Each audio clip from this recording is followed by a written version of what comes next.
Arkadaşlar başlıyoruz. So why should an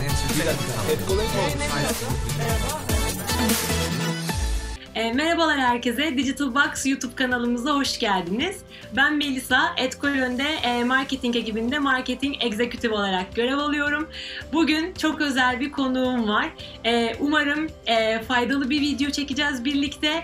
Mobil sektörden, teknolojide aslında mobilin öneminden, teknoloji nereye doğru gidiyor, teknolojide kadının önemi nedir? 8 Mart Dünya Kadınlar Günü'nden sonra da aslında böyle anlamlı bir video çekmemiz çok da iyi oldu. Tüm bu konuları içeren güzel bir video olacak diye düşünüyorum.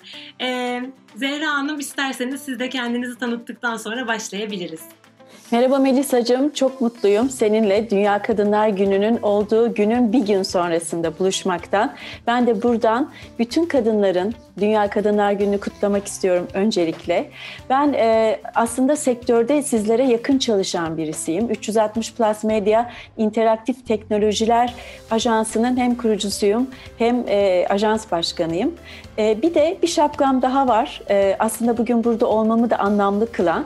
Kadın konusuna öncelikle Kagider'le, arkasından da kurucusu olduğum ve yönetim kurulu başkanı olduğum Teknolojide Kadın Derneği ile kadın konusuna çok eğiliyorum, çok ehemmiyet veriyorum ve bu alanda cinsiyet konuşmadığımız, cinsiyet çeşitliliğini hep birlikte yarattığımız, insanı ayrıştırmadığımız, el ele ve insanlığın iyiliği için, dünyanın sürdürülebilirliği için çalışacağımız günlere doğru ben de kadın tarafında elimden gelen gayreti gösteriyorum.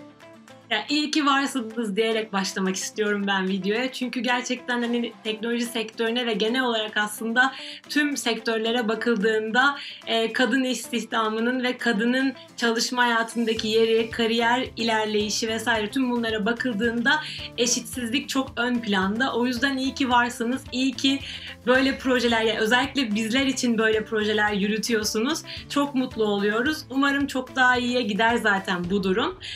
O konudan da bahsedeceğiz, konuşacağız ama öncelikle ben aslında sizden, yani Teknolojide Kadın Derneği'nin de başkanı olarak teknoloji nedir? Sizin için teknolojinin tanımı nedir? Biraz buradan başlamak istiyorum. Normalde çünkü hani bence kuşak farkından ziyade şu anda herkes teknolojiden, yani teknoloji denildiğinde, teknolojinin geldiği nokta denildiğinde biraz böyle korkuluyor ya da böyle bir çekinceler var yani. Hani teknoloji çok ilerliyor ve biz oraya yetişemiyoruz ya da bunu nasıl takip edeceğiz? Kuşaklar arasında çok fazla fark olacak mı? Gibi sorular oluyor. Bir de yani Covid'le birlikte biliyorsunuz ki teknoloji daha da ilerledi. Dijital çok daha fazla hayatımızda yer almaya başladı. Bu nedenle hani şu an neler doğru yapılıyor, nasıl daha iyi adapte olabiliriz hani teknolojiye, tüm bunları sizden dinlemek çok isteriz. Melisa, aslında o kadar enteresan bir çağda ve zamandayız ki baktığında artık jenerasyon farklarının ortadan kalktığı bir yıl yaşadık Covid-19'la beraber. İlk defa 65 yaş üstü insanlar hayatında belki hiç e-ticaret kullanmamış, mobil telefondan finans işlemi yapmamış ya da işini dijitalde halletmemiş ya da sosyal mecralarda ben hayatta girmem diyen o grubun bile çok aktif bir şekilde dijitali kullanmaya başladığı, mobilize olduğu bir yıl geçirdik Covid'le beraber. Hatta şöyle bir gerçeğimiz de oldu. İş dünyası da çok büyük bir sınav yaşadı aslında. Daha önce plazalarda işte ben yerimden vazgeçmem, toplantımda buraya gel, plazada yapalım deyip baskılayan veya sabah 9'da iş yerine gireceksin, akşam şu saatte çıkacaksın diyen biliyorsun iş yerleri, iş insanları, yöneticiler, CEO'lar gerçekten o plazaları Zoom'lara, Teams'lere sığdırmak zorunda kaldılar. Çok değişik bir zaman yaşıyoruz. Bunu sadece Türkiye yapsak kendimizi iyi hissetmeyebilirdik ama tüm dünyaca dijitalleştiğimiz, mobilleştiğimiz bir zamandayız. Ben kendi adıma çok şanslı olduğumuzu düşünüyorum. Çünkü zaten dijitalleşme vardı, zaten dönüşüm konuşuyorduk. Ben Etkoloni'nin ondan önceki Medvertise, ondan önceki Mobile Like dönemlerin hepsine şahit olmuş ve kol kola birlikte çalışmış bir kişi olarak özellikle Mobile Like döneminde o mobilin önemini anlatmak, bu mobilize olmanın belki de dünyada bir dönemden sonra insanların kesinlikle ekmek yemek su gibi alışkanlığı haline geleceğini gören, o ileri görüşte olan bir şirket olarak Mobilelike'ı bugün ayakta alkışlıyorum. Çünkü o dönemlerde çektiği zorlukları da bilfiil şahit olduğum için hakikaten bu ileriyi görmek, geleceği görmek çok güzel bir şey ve insanları çok ileri götürüyor. Sizler de çok önemli bir iş yapıyorsunuz, çok değerli bir mobil şirkette çalışıyorsunuz. İşte baktığınızda bu mobilize olmak olayı hakikaten şu anda belki normalde pandemi, Covid olmasaydı 108 yıl daha sürecekti. Yani 108 yıl daha insan bocalayacaktı, şirketler bocalayacaktı ama bir senede çok hızlı yol alındı. Hatta 7 yıllık bir ivme kazanmış dünya. Yani 7 yıla devirmiş bu dijitalleşme sürecinde. Bu yüzden aslında teknoloji tarifi bence daha basitleştirilmeli. Çünkü zaten içindeyiz, zaten yaşıyoruz. Teknolojinin getirdiği birçok imkandan cömertçe faydalanıyoruz. Tüketim anlamında zaten hepimiz birer teknoloji tüketicisiyiz şu anda. O yüzden teknoloji aslında hayatımızı kolaylaştıran, dijitalleşmenin getirdiği hızın insan olarak, akıl olarak, vücut olarak, beyin olarak yetişmeyeceği noktalarda bize, insanlığa destek olan, bununla ilgili bıraktığımız milyarlarca verinin işlenerek makinelerin öğrenmesiyle beraber yapay zeka altyapılı ürünlerle hayatımızı kolaylaştıran, bizi daha hızlı üretmeye, daha hızlı ekonomik olarak yükselmeye iten çok önemli bir araç aslında. Şu son dönemde de hayatımıza giren, biliyorsun, bulut, işte 5G gibi yüksek erişim teknolojileri, yapay zeka, makine öğrenmesi, artırılmış gerçeklik gibi teknolojilerle birlikte aslında insanlık çok büyük bir güç, çok büyük bir ivme kazandı. Orada tabii sonradan belki sohbette konuşuruz, küçük bir nokta var. İnsan acaba teknolojiyi tüketmenin dışında teknoloji üretiminde yeteri kadar var mı? Özellikle kadınlar teknoloji üretiminde, Ar-Ge'de, mutfakta yer alıyor mu? Yapay zekanın kadınla tanışması gerçekleşti mi? Bunları sonradan konuşuruz. Süper olur. Çok teşekkür ederiz detaylı bilgiler için. Çok sağ olun. İkinci sorum da aslında biraz Etkoloni ile de ilişkili olarak mobilin teknolojideki yeri olacak. Yani ben burada aslında birazcık sizin de bahsettiklerinizle ilişkilendirmem gerek. Biz de Covid'le birlikte Etkoloni olarak çok değişik bir sürecin içine girdik. Yani daha önce hiç yaşamadığımız bir süreç oldu bizim için. Biz bir teknoloji şirketi olarak aslında ve her şeye çabuk adapte olabilen, o hıza, teknolojinin ve dijitalin hızına çok iyi adapte olduğumuzu düşünürken bir anda Covid patladı ve biz aslında bütün bildiklerimiz yerle bir oldu diyebilirim. Yani o adaptasyon süreci, o insanların ihtiyaçları doğrultusunda olan bilgi paylaşımı ve o hız, yani gerçekten yeterince hızlı olmadığımızı ve daha hızlı olmamız gerektiğini fark ettik. Özellikle herkes evden çalışmaya başlayınca, zaten sizinle daha önce de konuşmuştuk. Hep bilgisayar başındayız. Gerçekten iş ve sosyal hayat, özel hayat birbirine girdi tamamen. Sürekli bir online olma durumu ve bilgisayarın başında olma durumu var ve mobil kullanım da bununla birlikte inanılmaz arttı. Mobil oyunlar tarafına bakacak olursak da yani Covid'le birlikte gerçekten insanlar evde kalmaya başladıkça mobil oynama oranları da ciddi anlamda yükseldi.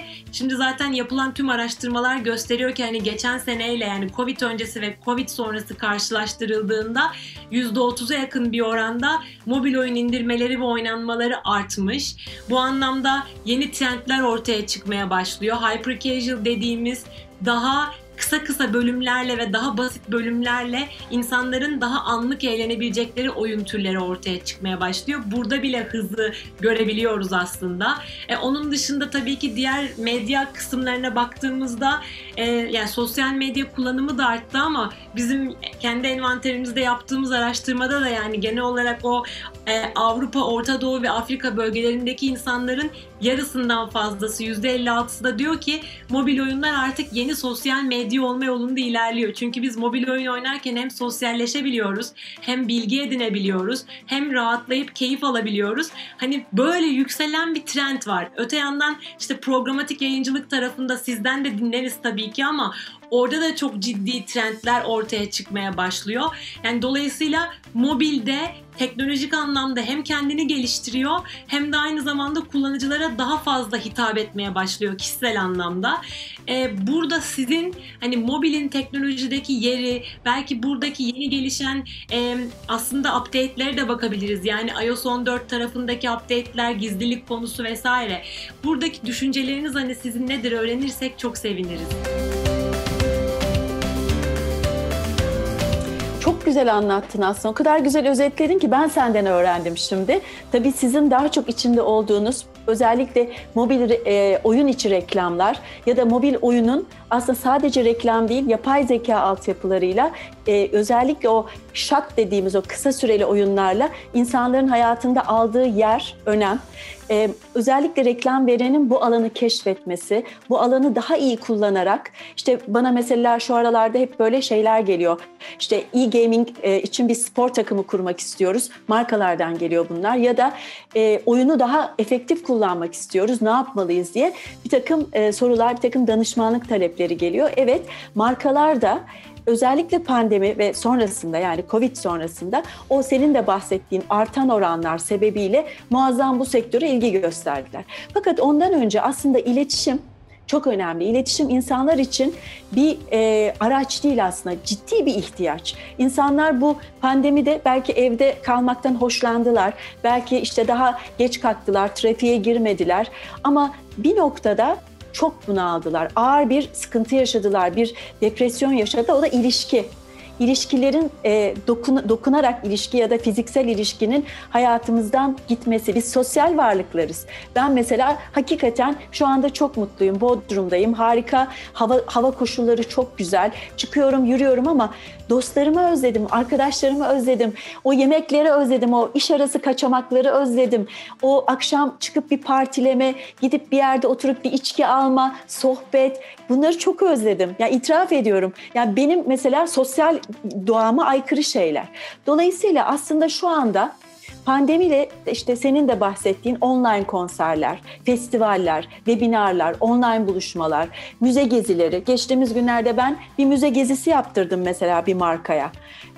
Online üstünden bir kuratör anlattı ya da bir sanat uzmanı anlattı.